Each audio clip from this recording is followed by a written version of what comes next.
যে দেশে যে চ্যালেঞ্জগুলো এসেছে এই নতুন সরকার আসার পরে, এক হচ্ছে ঈদ যাত্রা এবং ঈদের সময় এটার ম্যানেজমেন্ট আমাদের কিছু ভয়াবহ রকম মিসম্যানেজমেন্ট হয়েছে। এবং এমন না যে আগেরবার বেশি ভাড়া নেওয়া হয়নি, আগেরবার নেওয়া হয়েছে, কিন্তু সেটা একটা চেক এন্ড ব্যালেন্সের মধ্যে ছিল এবং সরকারের তৎপরতা দেখা গেছে। আমরা বলেছি আমাদের বিভাগে, আমরা অ্যাকনোলেজ করেছি যে এই প্রবলেমটা আছে, ভাড়া বেশি নিচ্ছে, আমরা চেষ্টা করতেছি কমানোর, আপনারা আমাদেরকে সহযোগিতা করেন। কারণ আমরা তাদের মধ্যে দেখলাম যে এক ধরনের একদম ফুলি ডিনায়াল, যে কোনো ধরনের বেশি ভাড়া নেওয়া হচ্ছে না, আপনি মিথ্যা কথা বলতেছেন, ভুল কথা বলতেছেন, সবাইকে মিথ্যাবাদী বলা টলা। কিন্তু আপনারা যারা বাড়ি গেছেন, আমরা যারা বাড়ি গেছি, আমরা যারা যাতায়াত করেছি গণপরিবহনে, তারা দেখেছি যে প্রায় 2x 3x পর্যন্ত ভাড়া অতিরিক্ত নেওয়া হয়েছে।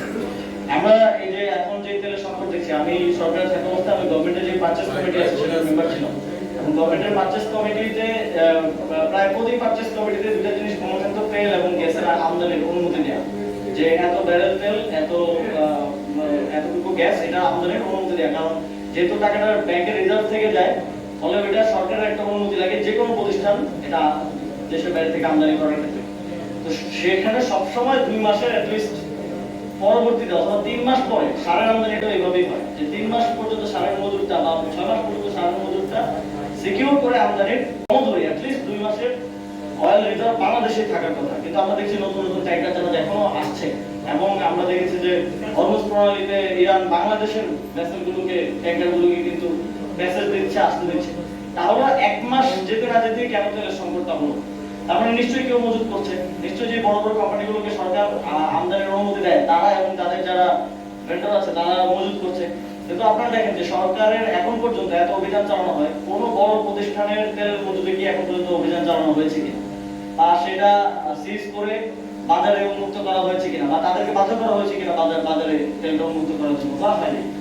না করা হওয়ার একটাই কারণ হতে পারে, সেটা হচ্ছে তাদের সাথে আপনাদের যোগ সাজস আছে, আপনাদের মধ্যে যে বোঝাপড়া আছে, যে তুমি 5 টাকা তেল যদি 10 টাকা বিক্রি করো তাহলে 2.5 টাকা আমার, 2.5 টাকা তোমার। Simple equation. এটা বোঝার জন্য অনেক বেশি জ্ঞানী কিছু হওয়ার প্রয়োজন নাই।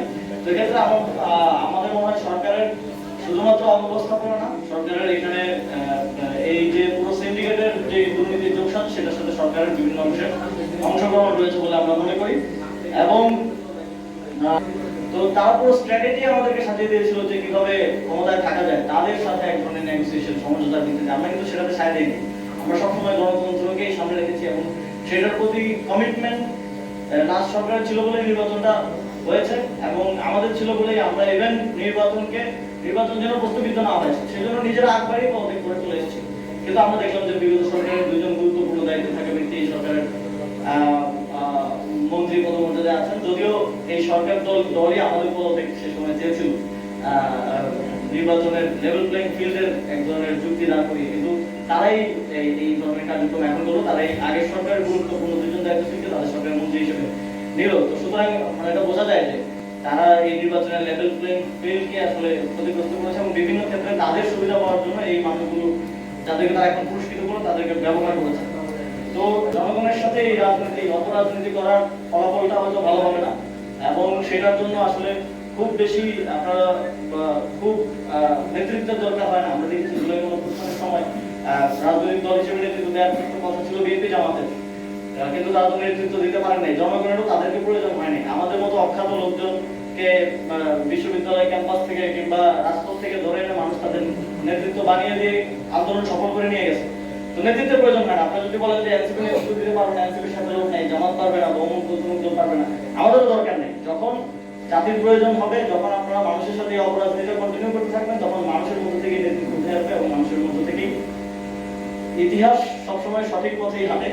এবং ওই যে নদী যেমন তার প্রয়োজন অনুযায়ী মাটি ভেঙে পার ভেঙে সঠিক পথটা খুঁজে নেয়, ইতিহাসও তার সঠিক পথটা খুঁজে নেয় এবং খুঁজে নিয়েছে বাংলাদেশের ইতিহাসে, সামনের দিনেও খুঁজে নিবে।